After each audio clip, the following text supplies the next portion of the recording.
Welcome back, class. This is your Catia mentor, and today we're going to go over the drafting app. So in our previous video, we created this machine part. You can follow the link below to see how it was modeled up using part design. All right, so let's go over to drafting app.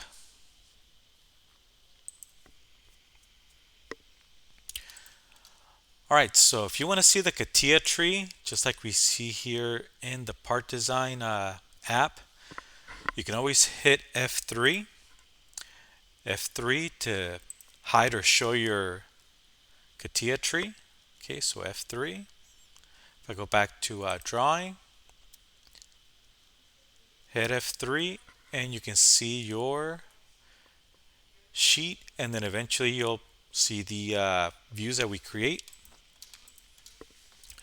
All right, so let's go ahead and create our first view. So let's go to View Layout, create a front view.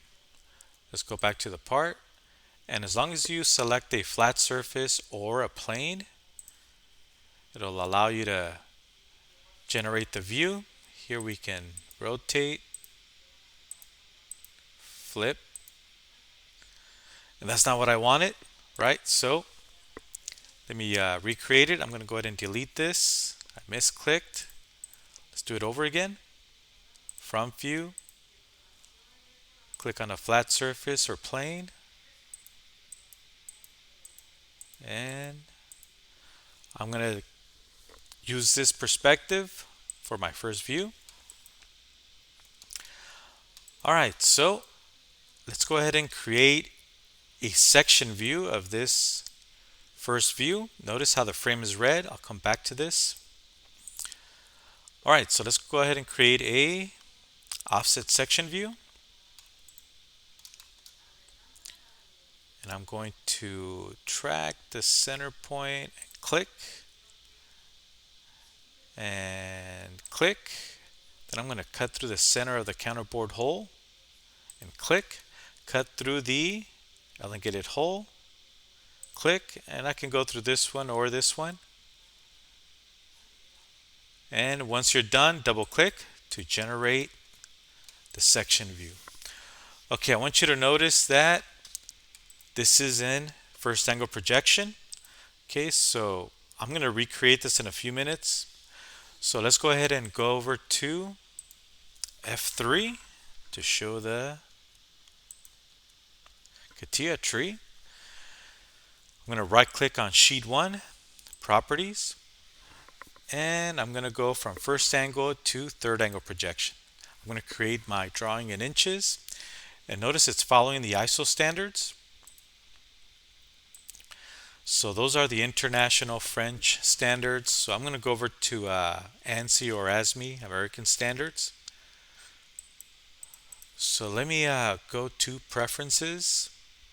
So if you ever want to change units, go to preferences.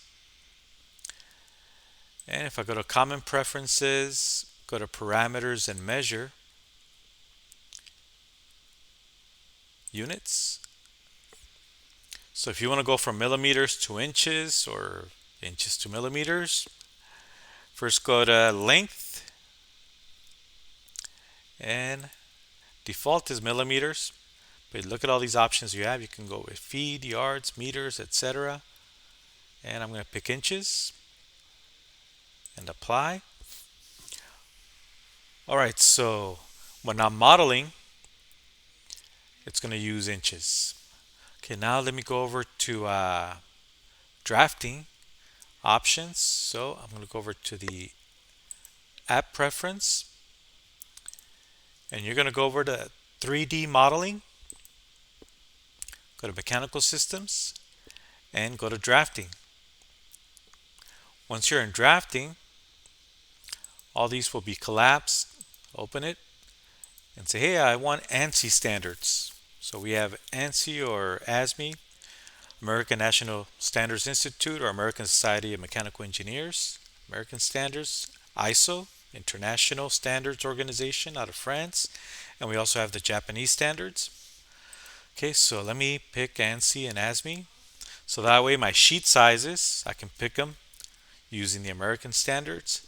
Now I don't know how to switch dimensions to inches. We'll just do it manually. Another thing I want to show you is handles. If we go over to handles, so when we create dimensions, it's going to have handles where we can move or add text on the fly. So dimension handles, this is when you're creating the dimension, it's automatically showing you the handles as you're creating the dimension. We're going to leave those off. We're going to turn on the modification options. So by clicking on these boxes, it's going to turn all of them on. So after you create the dimension or generate the dimension, then you will have access to the handles to make changes, and I'll show you once we start creating our dimensions. And okay. All right, let's see if I can change the sheet. Right-click Properties to ANSI standards. I cannot, so let me just start over with a new fresh drawing. Let me close this. Starting a new drawing. See if the options, there it is. Seems like it kicked in. Okay, so let me hit F3 once again to see my Catia tree. Right-click Properties on the sheet. Make sure you're on third angle, and yes, now I have American standards. Let's try a B size. I can always increase it later if I need to. And I'll leave everything else the same. And okay. Okay, let's go ahead and generate our first view. Front view. From our solid. Again, pick a flat surface or a plane.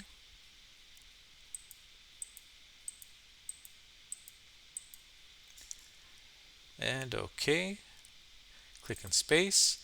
Obviously this sheet size is too small, so let's go ahead and hit F3 again. We're going to right click on sheet 1, properties, and let's go over to a D size.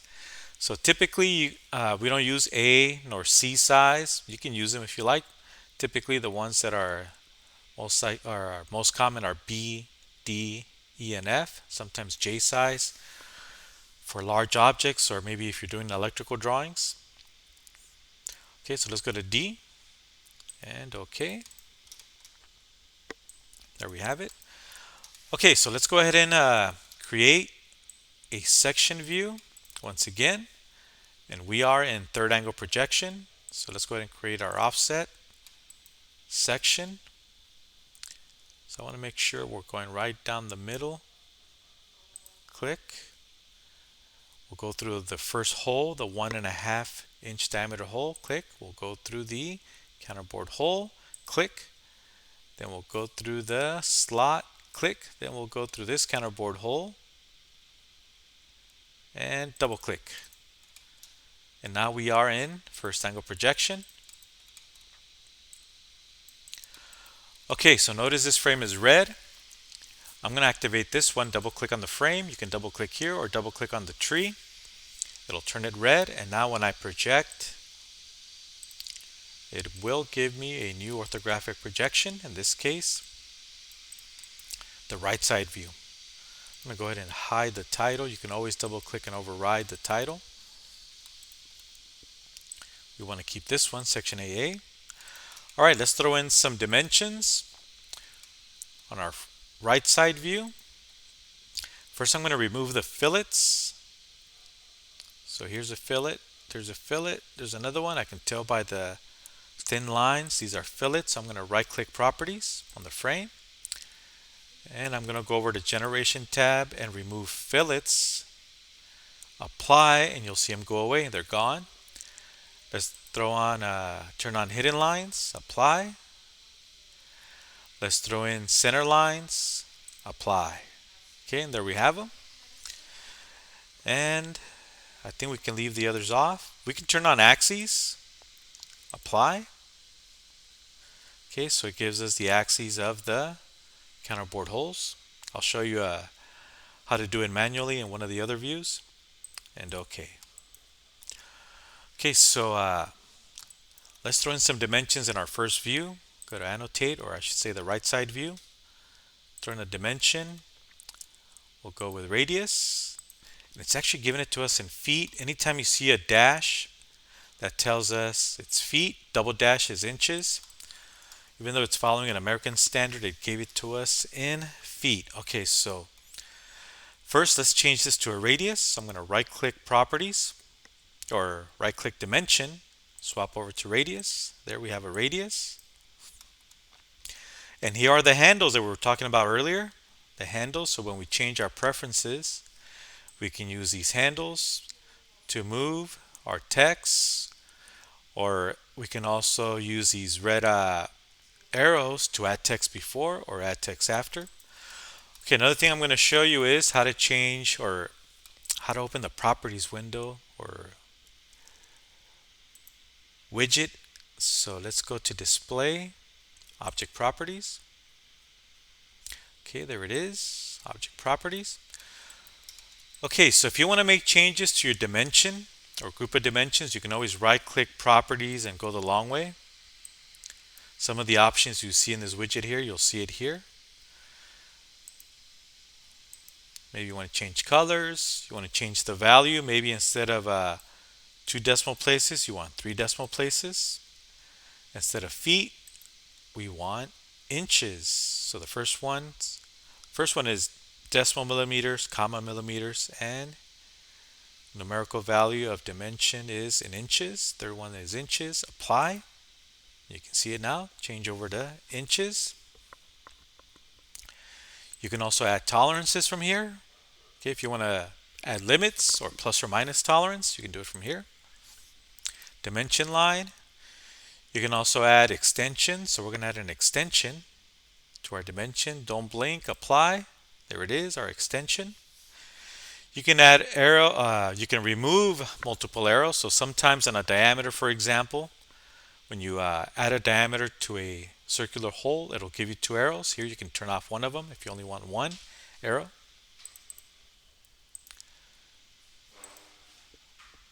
If you want to joggle or add text, you can do it through here, or we can also add text by clicking on the red arrows that I showed you earlier with the handles.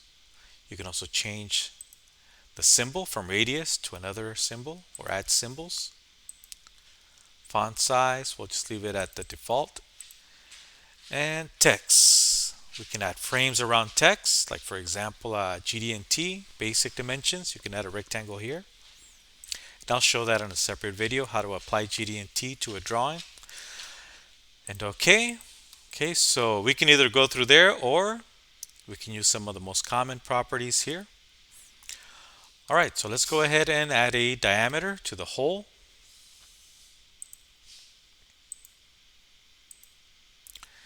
And let's go ahead and add an extension.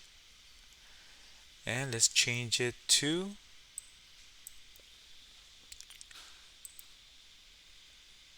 inches. There we have it.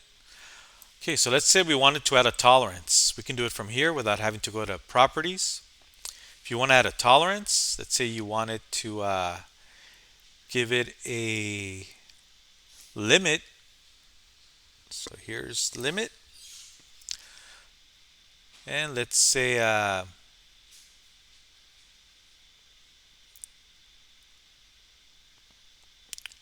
for our limit, let's see if I can type it in here. If we can go minus 0.001 and click away. So it doesn't show 3 decimal places, so it's not showing my limit. So I need to increase this to 3 decimal places. And there it is. So it's showing my limits. So the diameter of the hole, if you want to keep a tight tolerance, we can go from 1.5 down to 1.499. Now these should be reversed.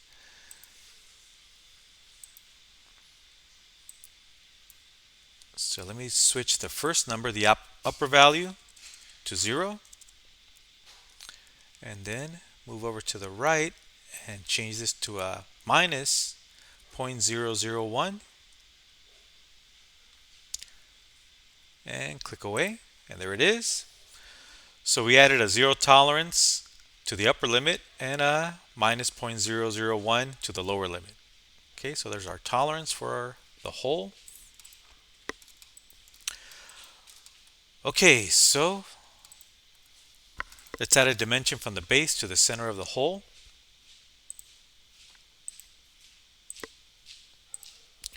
And we can change it over 2 inches. There it is. Okay, so let's go over to the top view now. Top view. Let's right click properties. Let's remove the fillets. Okay, so go to the generation tab, remove fillets, apply. They're gone. And I'm going to show you how to manually insert center lines. So I'm going to leave off center lines. I'm going to leave off axes. I'm going to go with hidden lines. Apply. There we have it. And OK. So how do we manually insert center marks? Okay, so we can go over to annotation. And we can just go to center mark. And we can add center marks to our circular holes. If we want to extend, hold on to the control key, extend one of the grips. Do the same thing for the others. That's to indicate that all 4 holes line up with each other. Hold on to the control key when you're extending one grip. Okay, so there it is. Okay, so now we also need a center line going across to indicate symmetry. So we can also add an axis line. This is our 1.5 diameter hole. Now it did create the line, but it's underneath our cutting plane. Okay, so if we just hover over this area and on the keyboard we're going to hit the downward arrow, it'll let us access objects that are behind other objects. Okay, so let's go back. So I'm going to hover over that area and then hit the downward arrow. So it's saying, hey, you have something back there. So hit enter. Oh, pick the wrong one. Let me click away. Do it again. And hit the downward arrow. Hit the downward arrow. And select the second one. There it is. And there's the center mark or axis of that hole. So let me use control to only grab one grip. And there it is. Okay, so that's our center line indicating symmetry. Alright, so let's throw in some dimensions.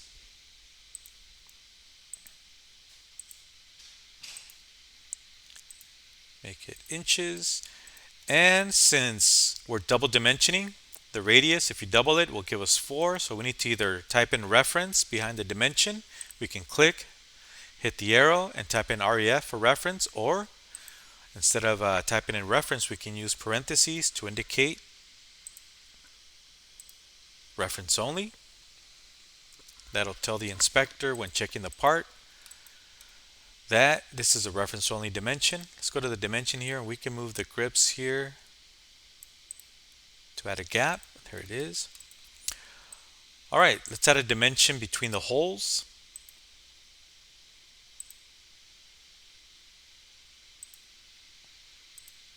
Change it over 2 inches. Okay, also the same thing for this set of holes, right? Change it over 2 inches.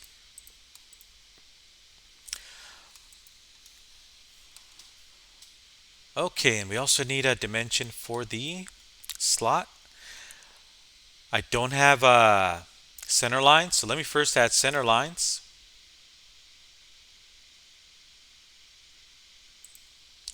To our slot. There it is, and we'll dimension between the center lines.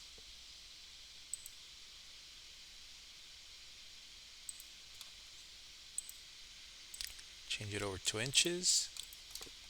And we'll also need a dimension from this edge to our center line.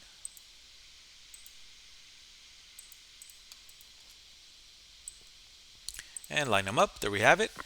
All right, so we don't need a dimension from this edge to this center mark. We're going to assume it's concentric to the arc, but we are missing a dimension for that arc. And let's add an extension, turn it into inches. And let's remove one of the arrowheads. We don't need both arrowheads. So let's see if the option is here. If not, we can go over to properties. Okay, we'll go over to properties, right click properties. And let's go over to dimension line and remove one of the arrowheads. Okay, there it is. We're down to one arrowhead.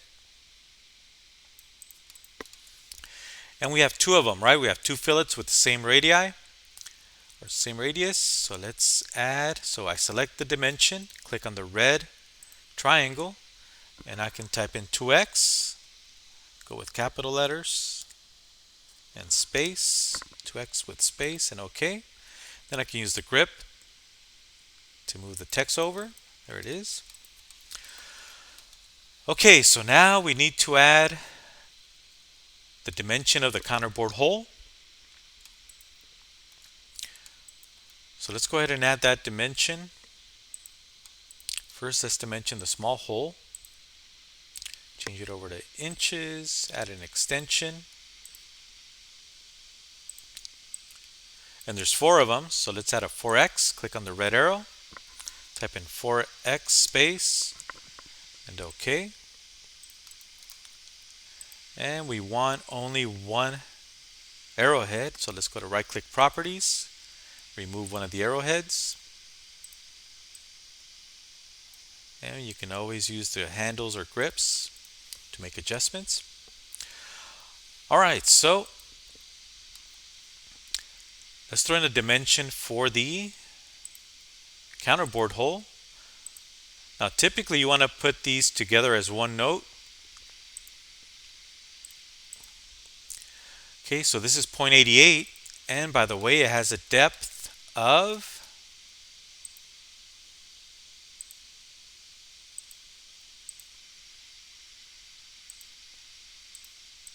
0.40.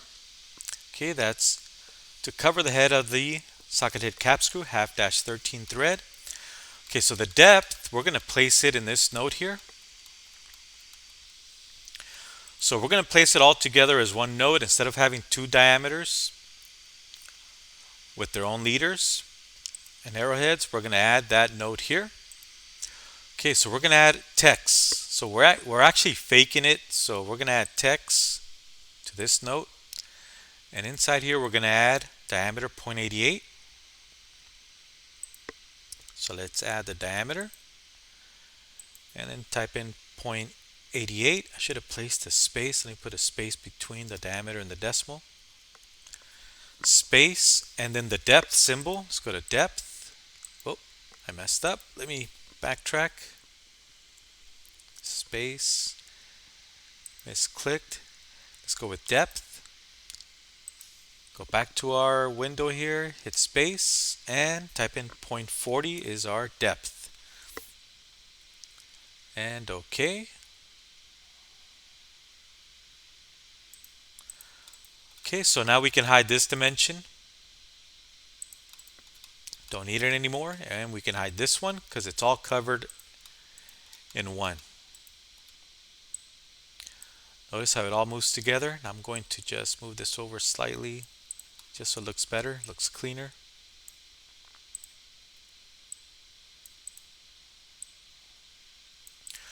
Okay, so here we have 4x, 4 holes with the inside diameter. You always call out the small diameter first. And then you call out the counterbore, and I forgot the counterbore symbol, so let's go back. So we have a counterbore diameter of 0.88 inches with a depth of 0.40. So I forgot the depth symbol or counterbore symbol. Let's go back, double click. And let me go here. And let's add the counterbore symbol. There we have it. Put a space. Space, there it is. And I'm going to move the depth one line below. So let me hit enter. Oh, I forgot to hit shift enter or control enter, double click, go back to the depth. I think it's control enter. There it is, control enter.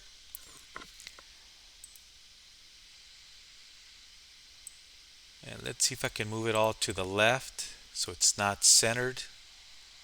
Text to the left. There it is, looks cleaner. And click away.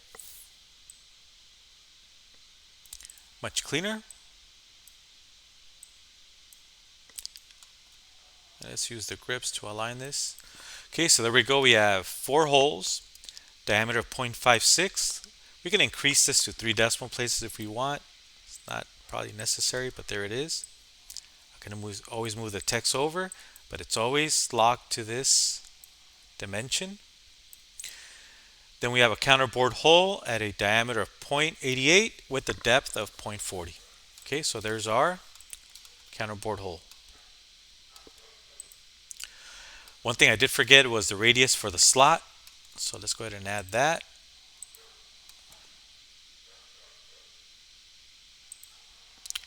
And let's go ahead and let's copy. Let's see if we can copy something we like. We can always use the paintbrush to copy. So I'm going to use the paintbrush here to copy the properties of this one. Notice how I changed it. Not exactly what we needed, but it did change some of it. So let me go right click, dimension, change it to radius.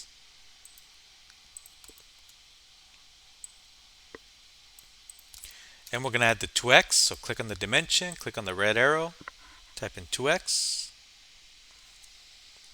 space, and OK. And use the handles to adjust it, make it look presentable.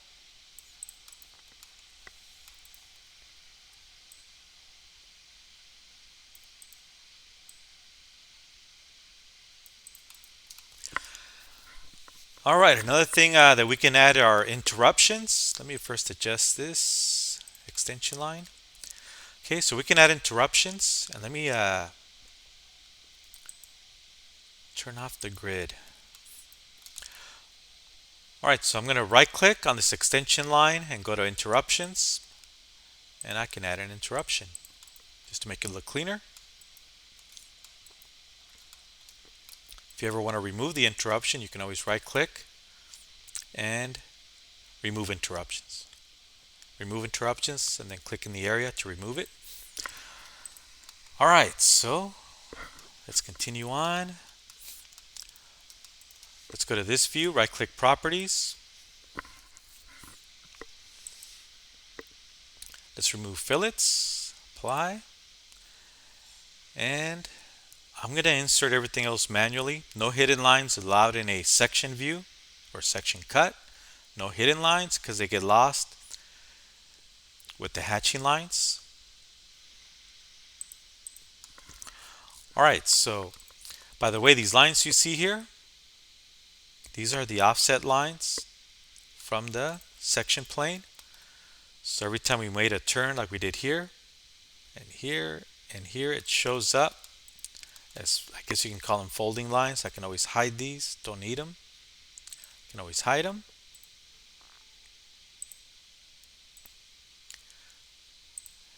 And by the way, if you want to bring them back, you can always go to the no show layer.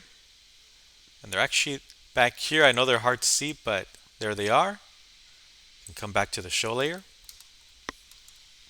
Okay, I'm going to manually insert axes. So let's go over to Annotation tab and insert axes manually.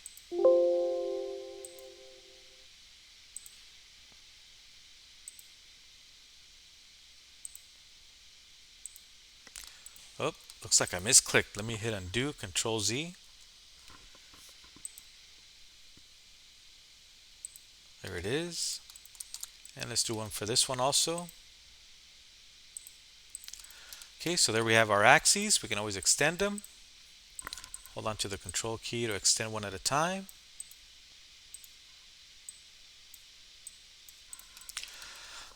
Okay, so Let's add some more dimensions. We need a thickness. Let me hit escape. Hit escape. It recognizes this as a radius, right? So it's trying to give me a radius. That's not what I wanted. So let me do it the old way, old-fashioned way. I'll go dimension from this wall to this one and turn it into inches. Same thing with this one. Dimension.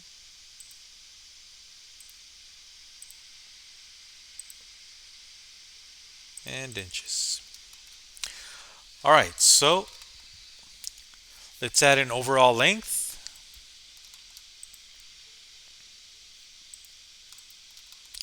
We can place it in this view or this one. Now, when we're adding dimensions, we don't have to double click on the frame to turn them red. Change it to inches. But when you add text to a view, make sure it's red. So if I was to add text, that text will move with the view. If you wanted to add text to the sheet, you double click on the sheet. Oh, couldn't get it.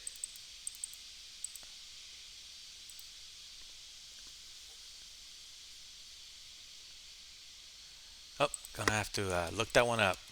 In Catia V5, all you had to do was double click on the sheet to activate and add text on the sheet. Okay, don't need this text, so I'm going to go ahead and right click delete. Alright, so let's add an overall dimension.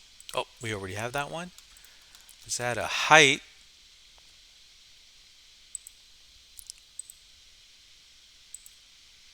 Change it to inches. And we're double dimensioning here. 2 plus 3 is 5. So one of these three has to go. So the important one is the radius and the location of the hole or center of the arc. So this 5 is the least important, but we can keep it by simply adding parentheses. So I'm going to use a paintbrush to copy the 4 in parentheses. There it is. So now it's reference only. Alright, so I think we have all the dimensions.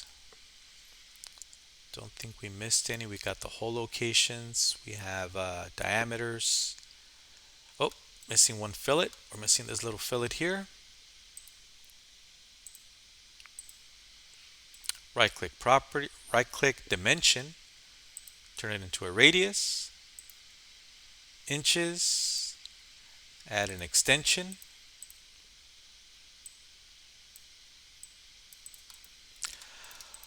Okay, so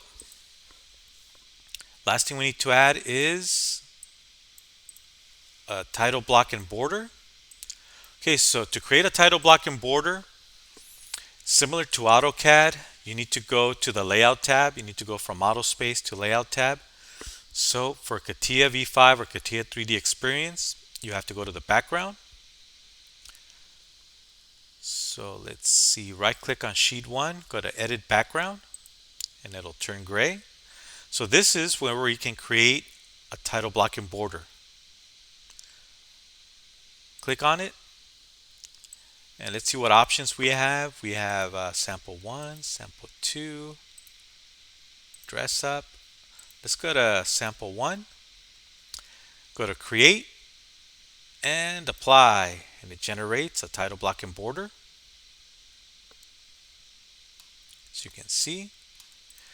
Now if you ever change the sheet size, you can come back here and resize it. So if you were to go from a D to an E size or maybe an F size, you can always hit resize, apply, and it'll resize your title block and border to the new sheet size. If you want to add a title, my mistake, a revision block up on top. Let's see, let's go down, add a revision block, apply. So these are the initials of whoever made the changes, or it can be a date, and hit OK. Okay, and there it is. There's our revision block. So these are the initials of the approver. Oh, let me hit OK to exit. You can always change and put your initials or the approver, supervisor, checker. You can always double click on date, double click on description. Maybe you change the hole diameter or maybe you change the tolerance. You can list the changes here. If you want to change something in the title block, so I'm going to give this the name machined block or bracket. Give it a part number. Okay, so any changes you have to make to the title block and border, you have to do it in the background here. Here you're going to place the initials of who checked your work, approved it, and the date that it was approved. Here it tells us we have third angle projection. This is the symbol for third angle projection, and the scale of our views and the weight of the part. Okay, so once we're done changing the background or adding our title block and border, you can exit here if you like. Now, if I want to change the text, it doesn't allow me to change the text. I would have to go back and go to edit background.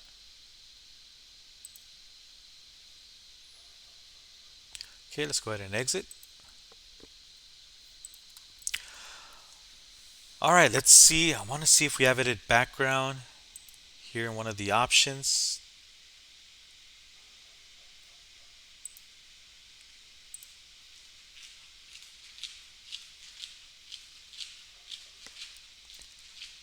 Maybe there is one, but I don't see it in here. All right, so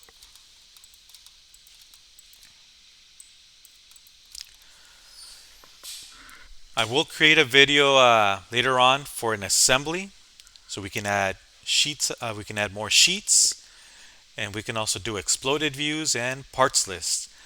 By the way, a parts list, you have to go into the sheet background to generate a parts list. All right, so that's the end of this video. See you in the next one.